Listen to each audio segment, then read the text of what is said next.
Welcome back to the Ready to Read the Bible series. In the first 3 lessons, we saw how the Old Testament narratives told the story from the time of creation to Israel's return from exile in Babylon. We also went through the books of the law, which laid out specific rules and regulations for the nation of Israel. Now we will explore the genre of poetry and wisdom literature. These books express the wide range of emotions associated with those historic events. They add color, depth, and life to the story. In this lesson, we will look at the books of Job, Proverbs, and Ecclesiastes. Let's start with the book of Job. This book begins with God and Satan talking about a man named Job. God praises Job for his righteousness, but Satan says Job would curse God if his possessions and health were ever taken away. Of course, Job is unaware of their conversation. Job is a very wealthy, God-fearing man, just living his life, when suddenly all of his children and possessions are taken away. Then his health fails, and he is judged harshly by his friends, who are certain that he must be a deeply sinful man. You see, they believe that God blesses good people and punishes sinful ones. But Job knows from what he has seen in the world that some sinful people live comfortable lives, while some good people suffer great hardships. He is desperate to make his case before God and defend himself, for he thinks God has dealt with him unjustly. At the end of the story, God speaks directly to Job and defends himself as the one who is sovereign over all. He then heals Job's body, blesses him with 10 more children, and increases his wealth double what he had before. The book of Job teaches us that there are many things going on in the heavenly realm that are far beyond our understanding. Yet we need not worry because our God is sovereign. Now let's take a look at the book of Proverbs, which answers an important question. What's the difference between a wise man and a fool? The wise man seeks God's will, and the fool seeks his own. Wisdom is always described within the context of a proper fear of the Lord. A person who does not accept the Lord as the one true God can never possess genuine wisdom. This book has a universal appeal because it addresses such a broad range of everyday circumstances. Proverbs shows us that human nature hasn't changed very much over the years. Wisdom is timeless because it's based on truth, and truth does not change. The modern reader can easily recognize the advantages of wisdom and the consequences of being a fool. This book of common sense advice is not simply about how to stay out of trouble. It tells us how to live a happy, productive, and fulfilling life. A word of warning, though. Be careful not to read Proverbs as a formula that guarantees a life of health and wealth. Wise people will still suffer many difficulties, but wisdom guides them in the proper way to handle their troubles. That brings us to the book of Ecclesiastes, which opens with the words, "Meaningless, meaningless, everything is meaningless." This might sound a little depressing, but old King Solomon knew what he was talking about. As Israel's king and the wisest man alive, Solomon had experienced both the joys and sorrows of a long and prosperous life. He had hundreds of wives and thousands of children and grandchildren. He built the magnificent temple in Jerusalem, planted vineyards and gardens, and completed many great construction projects. Although he thoroughly enjoyed both his work and his pleasures, Solomon calls it all meaningless, a chasing after the wind. He knows he will soon die and leave it behind to others who may not appreciate it or maintain it. All his hard work seems pointless now. As he diligently searches for whatever would be worth doing in this life, Solomon becomes discouraged. In the end, he comes to the conclusion that it is good to enjoy life to the fullest, as long as you never forget that everything you do will eventually be judged by God. Life should be enjoyed, but don't expect it to satisfy. The only thing that is truly meaningful is for you to have a right relationship with your Creator. Bible reading tip number 4, cause and effect. One way to improve your understanding of the Bible is to watch for cause-effect relationships. The cause tells why something happened, and the effect is what happened. Be aware that cause-effect relationships are not always a simple one-to-one formula. There can be several causes that contribute to an effect. For instance, a storm, an inexperienced crew, and a broken pump all contributed to the sinking of the ship. 3 causes leading to one disastrous effect. There may also be several effects that come from a single cause, like a new job that results in a pay raise, a new friend, and a new car. 3 effects from one cause. Cause-effect relationships do not happen in a vacuum. We need to understand the historical context of the biblical characters, and especially their relationship with God.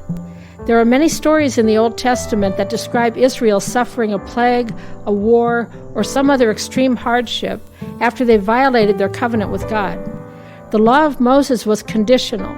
Simply put, their good behavior caused good things to happen, and their bad behavior caused bad things to happen. For instance, if Israel worshipped idols, the cause, then they would be defeated by their enemies, the effect. It was written into their covenant. Jesus came into the world to bring a new and better covenant that enables people of all nations to be righteous in the sight of God. His sacrifice on the cross is the cause that brings about the effects of forgiveness of sins, peace with God, and the hope of eternal life. The work of Jesus caused these effects that we refer to as salvation. The good deeds done by his followers are their response to the love he has already shown them. Jesus' love is the cause, their good deeds are the effect. Nevertheless, the pattern of blessings for obedience and curses for disobedience that is so prevalent in the Old Testament still influences Christians today. Even though we may say our good works do not save us, sometimes we act as though they do. For instance, let's say a woman skipped church on Sunday and then got into a car accident on Monday. She might think her decision to sleep in caused God to be angry and the car accident was her punishment. Or maybe a man made a large donation to the church and then unexpectedly received a promotion at work. He might think his generosity pleased God and caused this blessing. Christians are not superstitious, but it's easy for Christians to slip into a superstitious mindset where we think our actions, good or bad, are the cause for all that happens in our lives. But 2,000 years of church history tells a different story. Ever since the church began on the day of Pentecost, faithful Christians have suffered through poverty, sickness, violence, and even martyrdom. Not only did they accept this suffering, they expected it. Christians strive to do good in the world because they are grateful for what Jesus has done for them, not because they expect their good deeds to protect them from harm or bring them physical blessings. There is often no simple explanation as to why bad things happen. The causes for some effects may forever be beyond our ability to understand. We would do well to follow the example of Job, who rightly concluded that there is more to God than he could comprehend. He said, "Surely I spoke of things I did not understand, things too wonderful for me to know." Now let's spend a little time reading the Bible. This is Ecclesiastes, beginning in chapter 1, verse 12. I, the teacher, was king over Israel and Jerusalem. I said to myself, "Look, I have increased in wisdom more than anyone who has ruled over Jerusalem before me. I have experienced much of wisdom and knowledge." Then I applied myself to the understanding of wisdom, and also of madness and folly, but I learned that this too is a chasing after the wind. For with much wisdom comes much sorrow. The more knowledge, the more grief. I said to myself, "Come now, I will test you with pleasure to find out what is good." But that also proved to be meaningless. Laughter, I said, is madness. And what does pleasure accomplish? I tried cheering myself with wine and embracing folly, my mind still guiding me with wisdom. I wanted to see what was good for people to do under the heavens during the few days of their lives. My heart took delight in all my labor, and this was the reward for all my toil. Yet when I surveyed all that my hands had done and what I had toiled to achieve, everything was meaningless, a chasing after the wind. Nothing was gained under the sun. Then I said to myself, "The fate of the fool will overtake me also. What then do I gain by being wise?" I said to myself. "This too is meaningless." For the wise, like the fool, will not be long remembered. The days have already come when both have been forgotten. Like the fool, the wise too must die. So I hated life, because the work that is done under the sun was grievous to me. All of it is meaningless, a chasing after the wind. I hated all the things I had toiled for under the sun, because I must leave them to the one who comes after me. And who knows whether that person will be wise or foolish. Yet they will have control over all the fruit of my toil, into which I have poured my effort and skill under the sun. This too is meaningless. So my heart began to despair over all my toilsome labor under the sun.